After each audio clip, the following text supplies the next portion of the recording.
Assalamualaikum warahmatullahi wabarakatuh. Perkenalkan, nama saya Muhammad Renvil. Saya dari Prodi Manajemen Universitas Pancasakti Bekasi. Saya di sini akan menjelaskan tentang konsep wudhu dalam ajaran Islam. Assalamualaikum warahmatullahi wabarakatuh.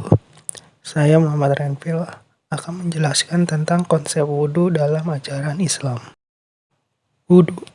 Secara bahasa, wudhu artinya bersih dan suci. Sedangkan wudhu menurut istilah atau syariat Islam artinya membersihkan anggota tubuh untuk menghilangkan hadas kecil dengan air yang mensucikan. Dasar hukum wudhu. Pertama, perintah dari Allah sebagaimana dalam firman-Nya dalam Al-Quran surat Al-Maidah ayat 6 yang artinya, wahai orang-orang yang beriman, apabila kamu hendak mengerjakan sholat, maka basuhlah wajahmu dan tanganmu sampai siku, dan sapulah kepalamu dan atau kakimu sampai dengan kedua mata kaki. Quran surat Al-Maidah ayat 6. Kedua, perintah dari Nabi Muhammad sebagaimana hadis yang diriwayatkan oleh Abu Humairah, yaitu Allah tidak akan menerima sholat seseorang di antara kalian bila ia berhadas sampai ia bersuci atau berwudu terlebih dahulu. Hadis riwayat Bukhari dan Muslim, Abu Daud dan Turmuzi. Ketiga, ijma sudah menjadi kesepakatan kaum muslimin di dunia atas disyariatkannya berwudu sejak zaman Nabi Muhammad SAW hingga sampai saat ini, dan ini tidak bisa disangkal lagi. Ini adalah ketentuan dari agama. Syarat-syarat wudhu. 1. Islam. 2. Tamyiz. 3. Bersih dari haid dan nifas. 4. Bersih dari sesuatu yang dapat mencegah basuhan air ke kulit. 5. Bersih dari sesuatu yang dapat merubah air seperti za'faran.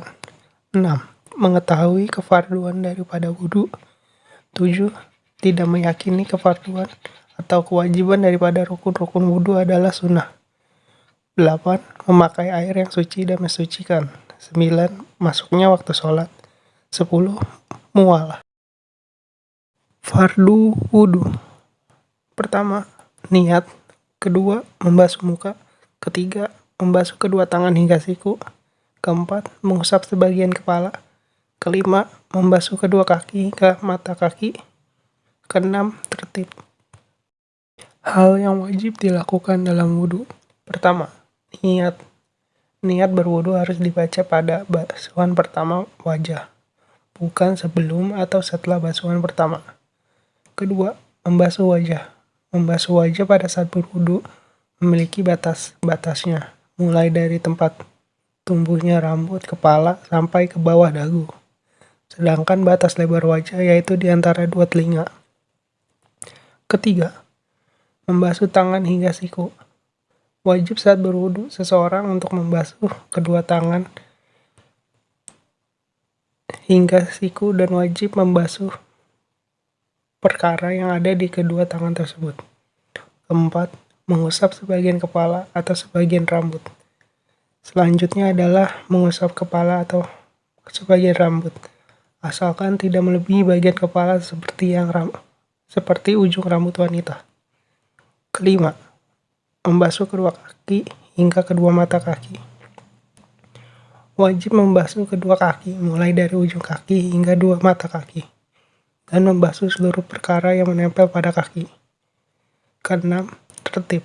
Tertib yaitu melakukan fardu wudhu dengan berurutan, seperti membasuh muka dahulu, baru tangan, tidak boleh sebaliknya.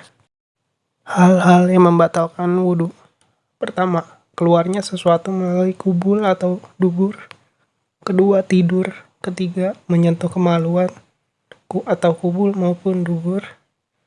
Keempat, menyentuh si istri atau lawan jenis non-mahram. Kelima, hilang akal. Sunnah wudhu. Sunnah dalam wudhu. Pertama, membaca bismillah. Kedua, mencuci tangan 3 kali. Ketiga, bersiwak atau menggosok gigi. Keempat, membaca niat wudhu. Kelima, berkumur-kumur. Keenam, insyikok atau menghirup air ke dalam lubang-lubang. Ketujuh, mengusap seluruh kepala. 8, mengusap kedua telinga. 9, mendahulukan bagian kanan. 10, membaca doa setelah berwudu. Tata cara wudu. Pertama, niat wudu. Niat dalam berwudu itu diartikan sebagai kesungguhan hati untuk berwudu karena melaksanakan perintah Allah Subhanahu wa taala dan mengikuti ajaran dari Rasulullah Shallallahu alaihi wasallam. Kedua, membaca basmalah. Setelah membaca niat dengan kesungguhan hati, kemudian bacalah basmalah. Ketiga, berkumur-kumur. Berkumur-kumur sebanyak 3 kali atau memutar air dalam mulut dan mengeluarkannya serta membersihkan gigi dari sisa-sisa makanan yang ada pada gigi. Keempat, mencuci lubang hidung. Mencuci lubang hidung sebanyak 3 kali untuk mengeluarkan kotoran yang ada dalamnya. Kelima, mencuci muka 3 kali. Mencuci muka 3 kali pada saat berwudu sebaiknya dilakukan mulai dari ujung kepala, tumbuhnya rambut, hingga bawah dagu. Keenam, mencuci kedua tangan hingga siku. Setelah mencuci muka, cucilah kedua belah tangan hingga siku sebanyak 3 kali. Sebaiknya dilakukan dengan mendahulukan anggota tubuh bagian kanan. Ketujuh, mengusap kepala. Mengusap kepala dari depan hingga ke bagian belakang kepala. 8, membersihkan kedua telinga. Membersihkan telinga dalam tata cara berwudu ini dilakukan dengan memasukkan jari telunjuk ke dalam telinga. Kemudian ibu jari mengusapkan kedua daun telinga. Mencuci kedua kaki hingga di atas kedua mata kaki. Membasuh kedua kaki hingga atas mata kaki dilakukan sebanyak 3 kali. Dan dimulai dari kaki bagian kanan terlebih dahulu. Ke-10, membaca doa setelah wudhu. Setelah selesai rangkaian wudhu yang benar, disunahkan untuk membaca doa selepas wudhu. Dan saat memanjatkan doa wudhu, sebaiknya berdoa dengan menghadap kiblat dan mengangkat kedua tangan. Manfaat wudhu bagi kesehatan.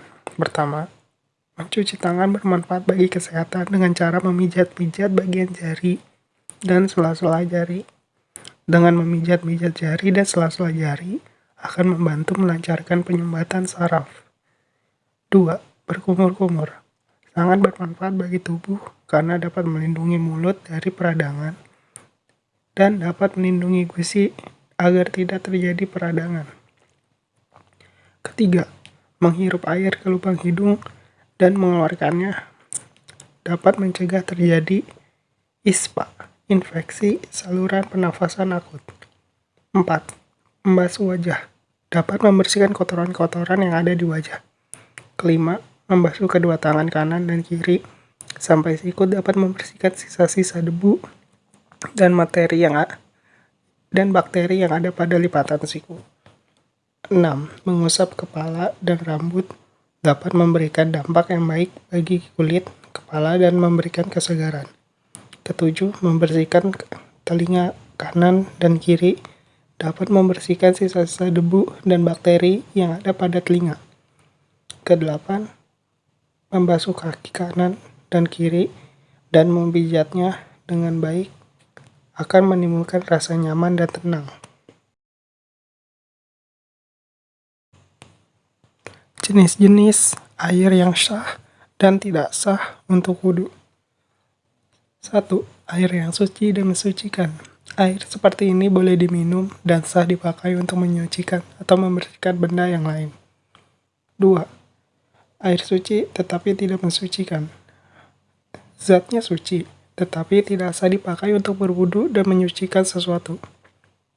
Ketiga, air yang najis.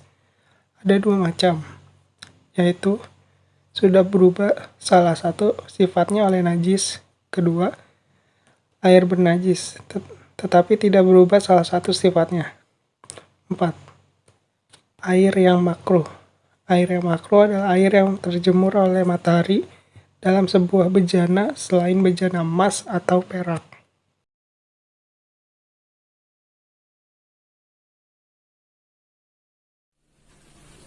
Sekian dari saya, kurang lebihnya mohon maaf.